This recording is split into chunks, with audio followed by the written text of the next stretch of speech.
For the upcoming Blackthorn Prod game jam that I'm going to enter, I've decided to take it easy and work on bug fixes, polish, and create a kind of lazy devlog this week. But before we get into that, if you're interested in playing a demo of Foot Joust, I've decided that I will release it when one of these game dev videos reaches over 100 likes. And now with that out of the way, here's what I did this week. I haven't mentioned this before, but in the past I created a controller interface you can enable if you don't want to use the swipe input. This wasn't working during the tutorial, so I fixed that.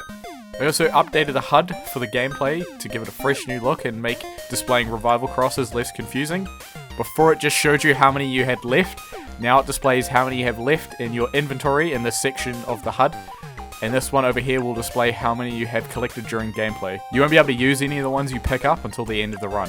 I fixed a bug where the wrong screen appeared at the end of the tutorial.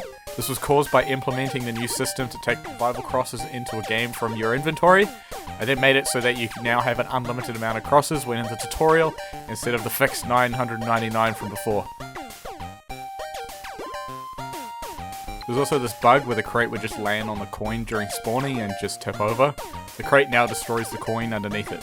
This unlock tracker icon shows you how many new levels you've unlocked during gameplay. Before it was fixed to a certain amount of levels, which makes the crown that shows you are max level appear way too early. It's now tied to how many levels are actually in the game and won't have to be updated anytime in the future. I took this idea from Foot Joust Arena. I added this little button here to take you back to my YouTube channel. Finally updated the message at the end of the tutorial. This is dynamic, which shows this message if you first complete it, and then hides the second paragraph if you've already played the game normally and are coming back to the tutorial for the first time. It will then show this message if you've completed the tutorial before. I also incorporated all the sound effects I used during the creation of Foot Joust Arena, so now the buttons all sound like this.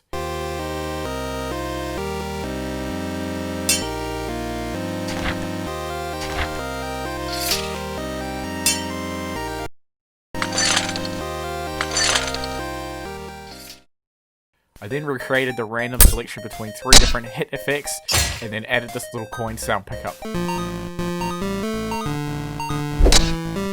This is all far from done, and there will be a lot more added later. The loot crates now actually choose a random number of coins to shoot out from 1 to 5, instead of just the 5 like before. The assist arrows are also appearing in front of UI elements, so I fixed that. Next I made it so the shop tab only appears and is accessible after level 5. Lastly, I changed the camera shake system to follow Blackthorn Prod's tutorial by using the animator. This helps me have a lot more control over how it looks, and makes it easier to tweak in the future, as opposed to the system before where it just randomly chooses all of its variables. So thanks for watching. Tune in after the Blackthorn Prod game jam to see my video and entry in that competition. Okay, bye.